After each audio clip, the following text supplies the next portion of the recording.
In this particular module, I want you to learn how to create a buyer-centric LinkedIn profile. Understand that your LinkedIn profile is not about you. So what do we want to accomplish in this particular module? Number one, I need you to understand and recognize that your profile is not about you. Number two, we're then going to master the editing process. And number three, we're going to maximize the time you spend in editing your LinkedIn profile and concentrate on only 4 key elements to the changes you need to make in your LinkedIn profile. Now I'm going to give you a warning. The warning is that your LinkedIn profile is not an extension of your resume. You may have created your profile so that you could find your current job, but your LinkedIn profile now is not about your resume. Your buyer doesn't care as they read your LinkedIn profile. They do not care that you crushed your sales quota. They do not care that you're 130% of plan and that you're the greatest sales professional of all time and you concentrate your account bases in the New England states. None of this helps your buyer in making informed decisions. It's not about you. Your LinkedIn profile is now going to be a resource that you arm your buyer with great information to make informed decisions. So how are we going to edit our profile and make these changes? Well, what I'm going to do is toggle into LinkedIn. And when I'm in LinkedIn, what I'd like you to do is scroll your mouse to the top to Profile, drop down one to Edit Profile. By clicking on Edit Profile, it will bring you to the back end section of your LinkedIn profile. And there are 3 essential buttons that I'd like you to concentrate on. As you see my photo here, just to the right of my face is a camera. By clicking on that camera, it allows you to upload and edit your photo. If I scroll right again, you will notice that there are crayons. Any one of these crayons, if you click on them, allows you to edit the text. And finally, as I scroll down to the summary section and over to the right, you will notice a box with a plus sign. By clicking on this box with a plus sign, it allows me to add video. I can upload a file or I can add a link. And it doesn't just have to be video. These could be ebooks, upcoming webinars. They could be any digital asset. So, as I scroll back to the presentation, here's one of the main tips I'm going to give you. People digest video. That's why YouTube has become so popular. The buyer learns visually. If you can explain something in a 1-minute video rather than typing 1,000 words to explain it, do this. Allow video in your summary section, in your current job section, to isolate and explain how you're a resource and explain topics that you would never be able to explain in the written word. Let video demonstrate your insights. Now, we want to focus in on 4 core elements to making LinkedIn changes. And what I'd like you to focus in on is I want you to treat your LinkedIn profile like a newspaper. Imagine you're walking on your way to work and you pass a newspaper stand on the way to your office. And as you look at the newspaper, you'll notice that the advertisement on the top of the newspaper above the fold is worth 5 times more than the advertisement below the fold or the bottom of the newspaper. The reason for this is it's all that people ever look at. This is a heat map of the old LinkedIn profile. This is all that your buyers are ever looking at. There are 4 core elements that I want you to focus in on.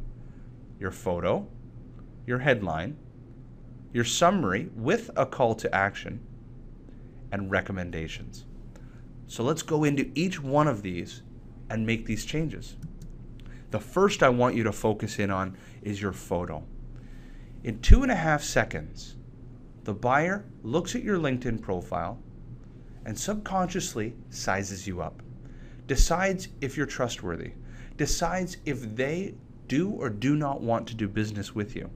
Whether you've been reviewing their LinkedIn profile and they noticed this, or they did an advanced search and they came across your profile, it's your smiling face.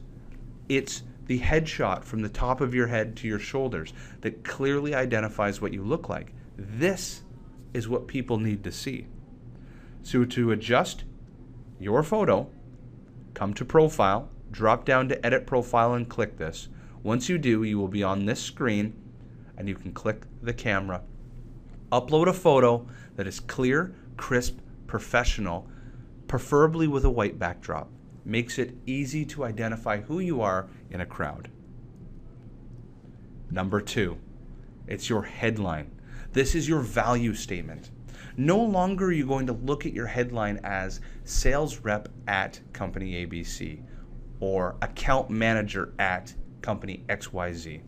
Your headline must be used to describe exactly how you can add value to their business.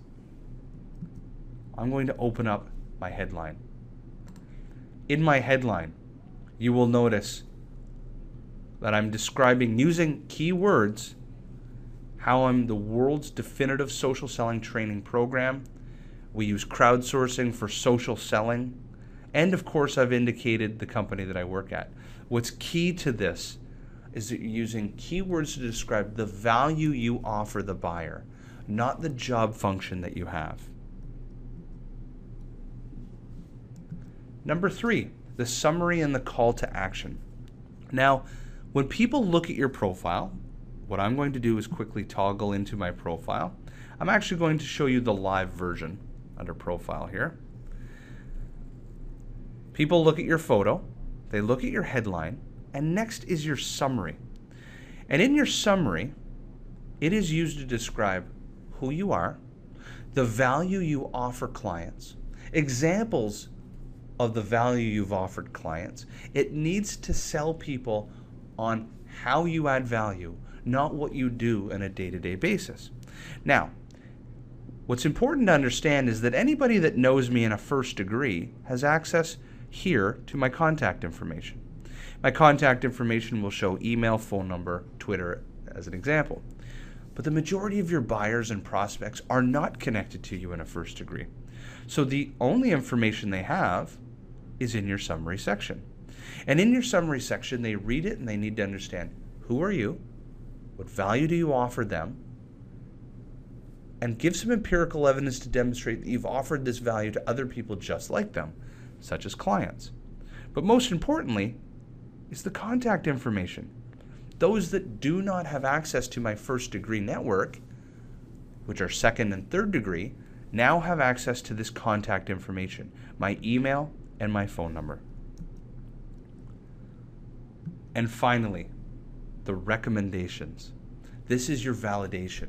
This is your proof point that you are trustworthy and that they can do business with you. So to identify the recommendations, if I scroll further down into my profile, into my current job role, all recommendations roll up to the job role that you were recommended for. The fourth most important thing that people look for as they review your current occupation is the fact that you've been recommended. And these are real life stories from real profiles. There's a sense of authenticity here. Photo, headline, review.